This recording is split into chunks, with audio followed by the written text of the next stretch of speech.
एक दफा का जिक्र है कि मीनू चिड़िया अपने घर में बैठी होती है। इसकी एक बेटी होती है। मामा, आज घर में खाने को कुछ भी नहीं है।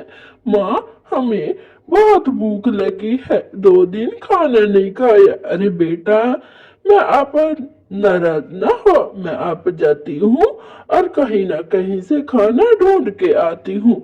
फिर मैं अपनी गुड़िया को अच्छा सा खाना खिलाऊंगी और कहीं ना कहीं से मिल जाएगा खाना तो मैं लेके आऊंगी। ऐसे ही इसकी माँ अपनी बेटी से कहती है।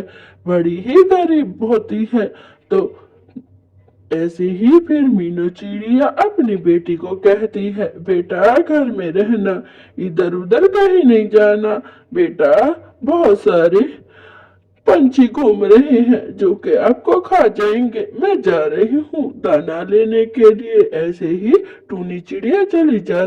दोस्तों, ये एक गरीब बहन है जो कि आप लोगों की मदद की तलबगार है। इसका एक चैनल है बलून बिंदास टूनी चिड़िया।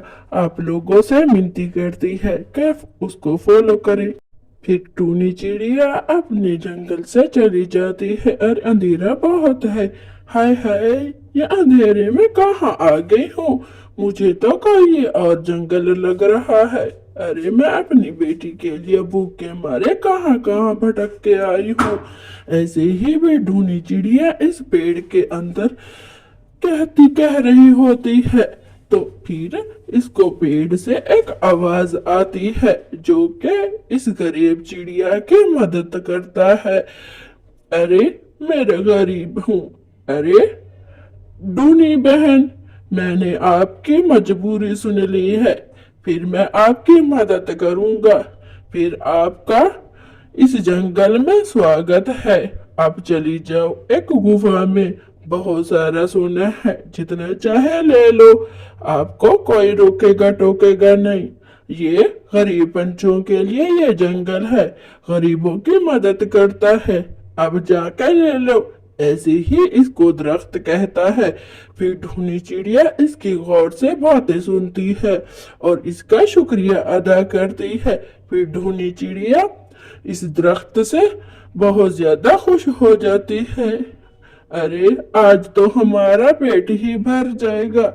मैं जाती हूँ, जो कि इसने बताया है। और नीचे गुफा है, लगता है यही बताया है।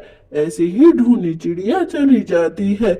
ढूंढते ढूंढते उस गुफा को आगे ही चली जाती है। अरे, आज तो लगता है मुझे ज्यादा ही दूर आ गई हूँ। लगता है मैं बहुत दूर निकल गई हूँ। लगता है आगे पीछे तो नहीं है वो पहाड़ी।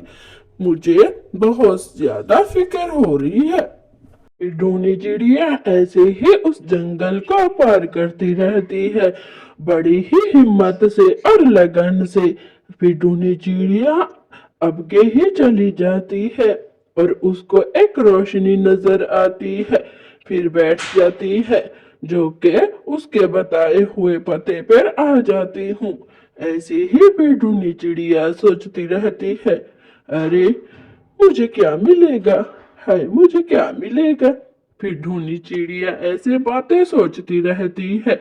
फिर उस पे बैठती ही फिर उस अगले देश में आ जाती है। हाय हाय, ये मैं कहाँ आ गई हूँ? ये तो कोई अलग ही गांव लग रहा है। यहाँ पे तो कोई पंछी शंछी कुछ भी नहीं है। लगता है मैं कहीं और गुम गई हूँ। फिर आगे ही अंदर चली जाती है। हाय हाय, कितने खूबसूरत ये कमरे हैं, कितनी पुराने हैं। मैं तो कहीं अलग ही दुनिया में आ चुकी हूँ। और मैं अपनी बेटी के लिए, हाय हाय देखो, कितने सारे सोने और जेवरात और तलवारें शलवारें हैं। लगता है ये कदीम जमाने के हैं। वो दरख्त एक जादुई दरख्त था। मैं इससे सोने वगैरह उठा लेती हूँ। जितना चाहे मैं उठा सकती हूँ उतने ही उठाऊंगी, ज्यादा लालच नहीं करूंगी। तो ढूंढी चिड़िया ऐसा ही करती है, इसमें से कुछ सिक्के उठा लेती है। अरे, मैं जल्दी जल्दी उठा लिए हैं, घर चली जाती हूँ। अरे बेटा, बड़ी मुश्किल से लाई हूँ। देखो, ये मैं गई थी वो अंधेरे वाले पहाड़ों के बाद। फिर मैं अलग ही दुनिया में चली गई, वहां पे मुझे मिला ये सब कुछ। ऐसे ही इसकी बेटी खुश हो जाती है। फिर ढूंढी चिड़िया भी अपनी गुर्बत से बाहर आ जाती है, क्योंकि इसको सोने के इतने ज्यादा सिक्के मिले थे। तो दोस्तों, आप लोगों को हमारी कहानी कैसी